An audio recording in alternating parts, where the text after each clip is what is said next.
આખા વિશ્વમાં હવે લોકોની આંખો ખોલી ને પ્લાસ્ટિક ઉપર પ્રતિબંધ આવી રહ્યો છે.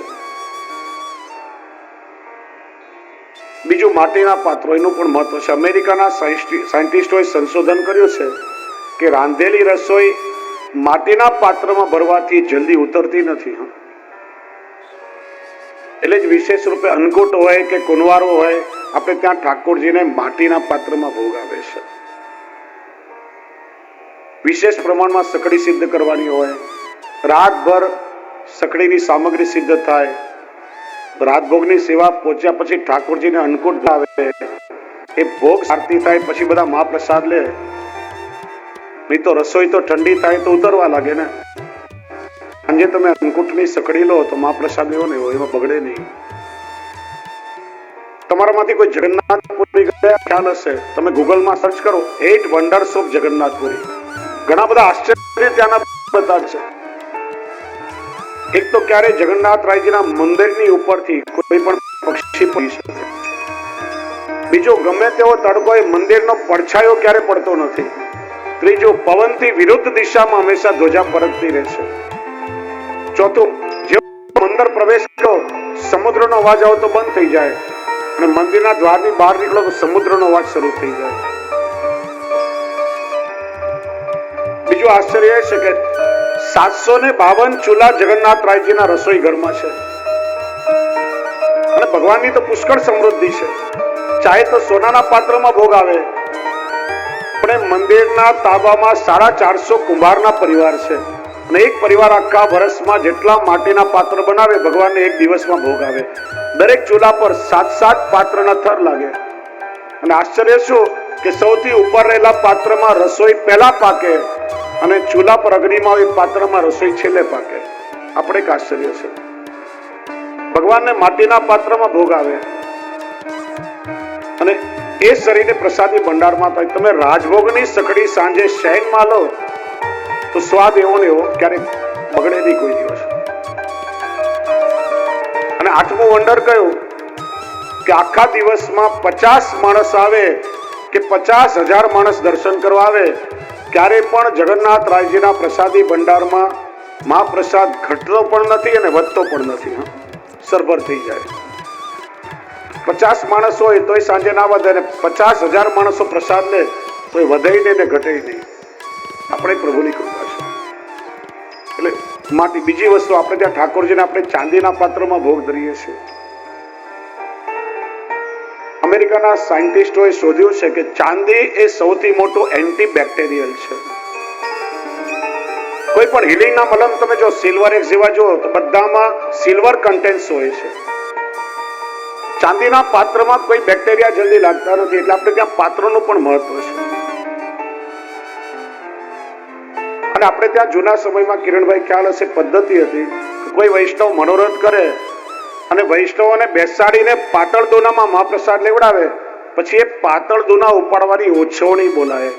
એ સિવાય વૈષ્ણવ સ્વીકારે. એ પણ અભાગ્ય કહેવાય. મને યાદ છે વર્ષો પહેલા જીજરીમાં મનોરથ હતો. દાદાશ્રી ત્યાં પધાર્યા હતા અને આપના કૃપાપાત્ર પરમ ભગવતી લક્ષ્મીદાસ બાપા, એમને હંમેશા ઠાકોરજીને સામગ્રીઓ ગાવાનો અને વૈષ્ણવને મહાપ્રસાદ લેવડાવવાનો જ આગ્રહ રહેતો. સાવ નિષ્કંચન હતા. કોઈ સંપત્તિ નહીં. અચાનક દાદાજીને આવીને વિનંતી કરી, મહારાજ મને ઠાકોરજી આજ્ઞા કરી ગયા છે કે અઠવાડિયા પછી મારે 101 ડબ્બાનો 56 ભોગ કરવો છે. અઠવાડિયામાં કેમ શક્ય થાય? સવારે જાગે તો તકિયા પાસે દ્રવ્ય હોય, લાખ રૂપિયાનું બંડલ હોય કે આ મહારાજ આ રકમ, અને અઠવાડિયામાં એનો મનોરથ પણ સિદ્ધ થઈ જાય. પ્રભુ આરોગ્ય પણ ખરા. કેટલાય 56 ભોગ કરાવ્યા. એમણે જીંજરીમાં એક મનોરથમાં ખીચડી ખેલનો મનોરથ કર્યો. આપણે ત્યાં આ જૂની પદ્ધતિ છે બધી. ગામડાઓમાં ખીચડી ખેલ બહુ થાય. પહેલા બધા વૈષ્ણવ મહાપ્રસાદ લેવા બેઠા, ખીચડી મહાપ્રસાદ પીરસાયો અને લક્ષ્મીદાસ બાબા વાટકી ભરી ભરીને ઘી ઠલાવીને ઘીના રેલા ચાલ્યા જાય. કોઈ કઈ કહ્યું કે આ બધા ઘીના રેલા જમીન પર જાય છે, આ બગાડ નથી થતો? ત્યારે એમણે કહ્યું કે તમે લોકો કોઈ માણસના મરણ પછી શ્રાદ્ધ વરો શા માટે કરો છો? પેલું પિંડદાન કેમ કરો છો? કે તો મારા પિતરો આવીને ખાય એટલા માટે, તો કરે આ તો વૈષ્ણવનો મહાપ્રસાદ છે, એ જો રેલાય ને તો અમારા પૂર્વજો પણ આવીને લઈને તૃપ્ત થાય. તમે વૈષ્ણવના મહાપ્રસાદનો ભાવ શું સમજો? અને મને યાદ છે ઘણા વર્ષો પહેલા ઢોલરવા ગામમાં કોઈક મનોરથ હતો. એવું કે એક દંપતી, એનો 7 વર્ષનો બાબલો માંદો ને માંદો રહ્યા કર્યો. ઘણા ડોક્ટરોની દવા કરી, એની માંદગી દૂર ન થાય. ખૂબ ભાવિક દંપતી, એના મહાપ્રસાદનું મહત્વ ખબર. મનોરથ કરી અને લગભગ 2000 વૈષ્ણવને મહાપ્રસાદ લેવડાવ્યો. અને પછી એને કહ્યું કે કોઈ પણ વૈષ્ણવે પોતાની પાતળ ઉપાડવાની નથી. એ પતિ પત્નીએ બધા વૈષ્ણવની જૂઠણ પાતળ ઉપાડી ભેગી કરી એક ડ્રમમાં મૂકીને પોતાના મનમાં વિચાર બાબલાને પકડીને એમાં જબોડ્યો અને 2 દિવસમાં એની માંદગી સારી થઈ ગઈ. મહિનાઓથી ડોક્ટરની દવાઓથી સારો નતો. આ ભાવ અને શ્રદ્ધાની વાત છે. એટલે આ મહાપ્રસાદનું બહુ મહત્વ છે. યજ્ઞમાં પણ ભગવાન શ્રી કૃષ્ણએ પોતે સ્વેચ્છાએ અતિથિઓની ચરણ પ્રક્ષાલનની સેવા અને જૂઠણ પત્રાવળી ઉપાડવાની સેવા સ્વીકારી છે. પ્રભુ પ્રેમથી બંધાયેલા છે અને ત્યારથી કહેવાયો કે સબસે ઊંચી પ્રેમ સગાઈ. આ દુનિયામાં સૌથી મોટામાં મોટું જો કઈ સગપણ હોય તો એ પ્રેમનું સગપણ છે. અને પ્રભુ બંધાય છે તો કેવલ પ્રેમની દોરીથી, બીજા કોઈનાથી ભગવાન બંધાતા નથી. પ્રભુ ગોપીજનોના પ્રેમને એવા આધીન થયા છે ને. આમ ઘણા વૈષ્ણવ પૂછતા હોય કે સેવાની સાચી રીત શું? ત્યારે કેવું પડે કે પ્રીત એ સેવાની સાચી રીત છે ને પ્રીત વગરની બધી રીતો વ્યર્થ છે. રીત કે પ્રણાલિકા જે આપણે જોઈએ છે તો આપણા આચાર્યોના ભાવનું પ્રગટીકરણ છે. કયા દિવસે કયા ઉત્સવે આપણા આચાર્યો પ્રભુને કેવો લાડ લડાવ્યો, આપણાથી સેવામાં કોઈ ન્યૂનતા કે ચૂક ન રહી જાય એટલા માટે. બાકી સેવાની સાચી રીત એ તો હૃદયની પ્રીત છે. અને સંસારમાં જેટલા સંબંધ કે વ્યવહારો છે ને, આ બધા કેવલ ને કેવલ પ્રેમથી જોડાયેલા છે. કોઈ પણ સંબંધમાંથી જો પ્રેમ તત્વ હટી જાય ને તો કોઈ વ્યવહાર ટકી ન શકે. લોહીના સંબંધથી પ્રેમનો સંબંધ એ ઊંચો ગણાય છે. આજે સમાજમાં આપણે જોઈએ તો સુખ સગવડના બધા સાધનો આપણી પાસે છે, પણ આજે ઘર કે પરિવારમાં એ પ્રેમ દેખાતો નથી. પ્રેમ ક્યાંક આજે ખોવાઈ ગયો છે. ક્યાં મળે પ્રેમ? પ્રેમને શોધીએ. કેવલ ને કેવલ નિરસ અને શુષ્ક વ્યવહાર દેખાય છે આજે. માતા પિતાનો સંબંધ હોય, પતિ પત્નીનો હોય,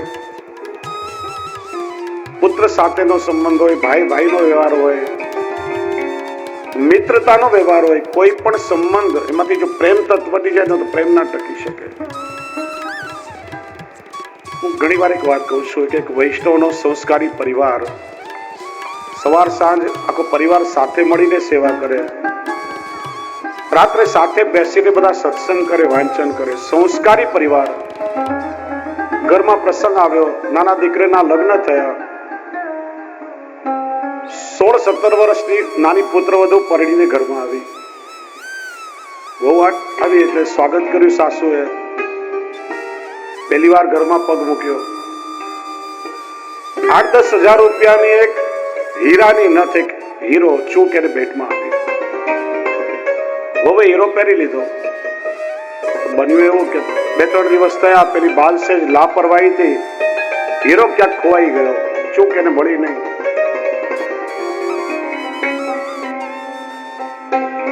પેલી ચૂપચાપ કુડે કાચરે હીરો શોધે. વિચારું ઘરમાં જો કોઈને કહીશ ને ઉપદ્રવ થઈ જશે, બધા મને વળશે, મારે કદાચ સહન કરવું પડશે. કોઈને કહ્યું નહીં, પણ પેલો હીરો શોધ્યા કરે. સાસુ બહુ અનુભવી ને હોશિયાર હતી, ની ચાલાક નજરે વહુની આ સમસ્યાને ઓળખી લીધી. કઈ બોલી નહીં. બીજે દિવસે બજારમાંથી હીરો મંગાવીને રાત્રે બધા સત્સંગ કરીને ઉભા થયા. ત્યારે વહુનો હાથ પકડીને પેલો હીરો હાથમાં મૂકતા કહ્યું, વહુ બેટા હીરો પહેરી લો. ખાલી નાક સારું ના લાગે. બહુ ધ્રુસકે રડવા લાગી, બા મને માફ કરો, ક્ષમા કરો. આવતા આવે મારાથી આટલું મોટું નુકસાન થયું. વિચાર્યું કે ઘરમાં જો કોઈને ખબર પડશે તો આ વાતાવરણ ઢોળાશે, કંકાસ થશે, કદાચ મારે સહન કરવું પડશે. આમ બીકના કારણે કોઈને ના કહ્યું માફ કરો. ત્યારે સાસુએ બહુ સરસ જવાબ આપ્યો. દરેક માતાઓએ સાસુએ કાળજામાં કોતરવા શબ્દો છે. બેટા, હીરો કદાચ ખોવાઈ જાય ને, ના મળે તો એના વગર પણ ચાલે છે, અને બજારમાંથી નવો પણ આપણે લાવી શકીએ. પણ તારા હૃદયમાં મારા પ્રત્યેનો જે પ્રેમ છે, જે ભાવ છે, ખોવાઈ જશે તો દુનિયાની કઈ બજારમાંથી નવો લાવીશું? એક સ્વાદ અને ગંધ વગરના કાચના ટુકડા માટે કોઈ માણસનું હૃદય તૂટે તો ક્યારેય શોભા ના લાગે. બેટા, ચિંતા નહીં કરી, હીરો પહેરી લે. એ રાત્રે વહુએ રડતા રડતા એની માને પિયરમાં પત્ર લખ્યો. માં, તને છોડીને હું જયારે સાસરે ગઈ ત્યારે બહુ રડી હતી. મને એમ કહેવાય તારા જેવો પ્રેમ મને સાસરામાં ક્યાં મળે. પણ આજે મને લાગે છે કે એક માનો ખોડો છોડીને બીજી માના ખોડામાં આવી છું. બબ્બે જનેતાઓની લાડકી દુહિતા છું, એનો આજે મને આનંદ છે. વિચારો કે આવો પ્રેમ જો ઘર ઘરમાં આવીને વસી જાય તો કોઈને પણ ઝેર ખાવાનો કે કૂવામાં પડવાનો કે અગ્નિષ્ઠાનનો પ્રસંગ શા માટે આવે?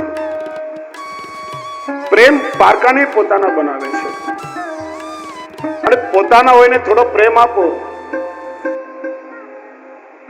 તે સંબંધ કેટલો દ્રઢ થાય. આજે તમે જો કે એક મા બાપે પેટે પાટા બાંધીને દીકરાને ઉછેર્યો હોય, મોટો કર્યો હોય, પોતે ક્યારે સારા કપડા ના પહેર્યા હોય પણ દીકરાની બધી ઈચ્છાઓ પૂરી કરી હોય, પોતે મજૂરી કરીને દીકરાને ભણાવીને લાયક બનાવ્યો હોય, માં ભૂખી રહી હોય અને દીકરાને જમાડ્યો હોય. લગ્ન થાય પછી શું થાય કે 2-3 વર્ષ થાય ત્યાં મા બાપને ઘરમાંથી જાકારો મળે, ઘરડા ઘરમાં જવું પડે, અથવા તો બાળકો મા બાપને છોડીને જતા રહેશે.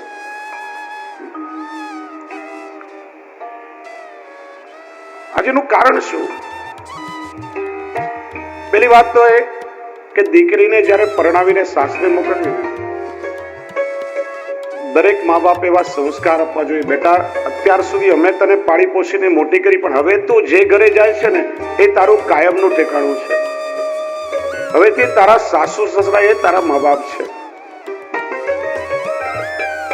બેટા, પ્રેમથી ગમે ત્યારે આવ, અમારું ઘર 24 કલાક તારા માટે ખુલ્લું છે.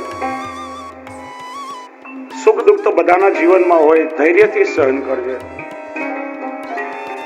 અને બેટા, જીવનમાં ક્યારે ફરિયાદો ના હોય. આપણા જીવનમાં ફરિયાદો આવે તો સમજવાનું કે આપણા જીવન જીવવાની કળામાં ક્યાંક ખામી રહી ગઈ છે. નાની મોટી તકલીફો આવે, સમાધાન તો શોધી લેજે. પણ આજકાલ તો શું કે મા બાપ જરાય સહન કરતી નહીં. કારણ કઈ પણ થાય ને આમ ચોપડાઈ દેવાનું ત્યાં ઘરમાં સાસુના મોઢે. અમે બેઠા છીએ ને, દરરોજ અડધો 1-1 કલાક સુધી દીકરીઓ સાથે વાત કરે. જે મા બાપ દીકરીના પરણાવ્યા પછી નાની નાની વાતમાં તે હસ્તક્ષેપ કરતા કે દીકરીઓ ક્યારે સાસરામાં સુખેથી ના રહી શકે. મહાભારત થવાનું કારણ શું? દ્રુપદ રાજા વારે ઘડીએ દ્રૌપદીના કાન ભરતા હતા. આજે બહેનોએ, સાસુએ વિચારવાનું કે આપણી પોતાની દીકરી ગમે તેવી ભૂલ કરે, આપણે ઠપકો નથી આપતા, ચલાવી લઈએ છીએ. અને વહુ જરાક ભૂલ કરે તો મેનુ મારવામાં ચૂકતા નથી. આવો ભેદભાવ શા માટે? જ્યારે રાજકુમારીની જેમ 20-22 વર્ષ પડી પોષીને મોટી થઈ હોય, આજે પોતાનું સર્વસ્વ છોડી આપણા આશ્રમે આવી, આપણા માટે આપણી દીકરી તો પડીને બીજા ઘરે જશે, પણ જે આપણા ઘરે આવીને એ જ આપણી જીવન દીકરી છે, એ જ આપણને સાચવવાની છે. એટલે પ્રેમ આપશો ને તો એ કાયમ તમારી બનીને રહેશે. અને આજકાલ તમે જો સાસુ કે સસરા માંદા પડ્યા હોય ને તો એની સેવાનું મન ન થાય, પણ ફોન આવે ને કે મમ્મીનું માથું દુખે છે એટલે તરત જ દોડીને ભાગે. પોતાના મા બાપ નું લાગે, સાસુ સસરા નું લાગે. આ ભેદભાવ ના હોવો જોઈએ. દરેક મા બાપે વિચારવાનું કે અમારી વહુ એ મારી દીકરી છે, અને દીકરીઓએ વિચારવાનું કે સાસુ સસરા હવે કાયમ માટે અમારા મા બાપ છે.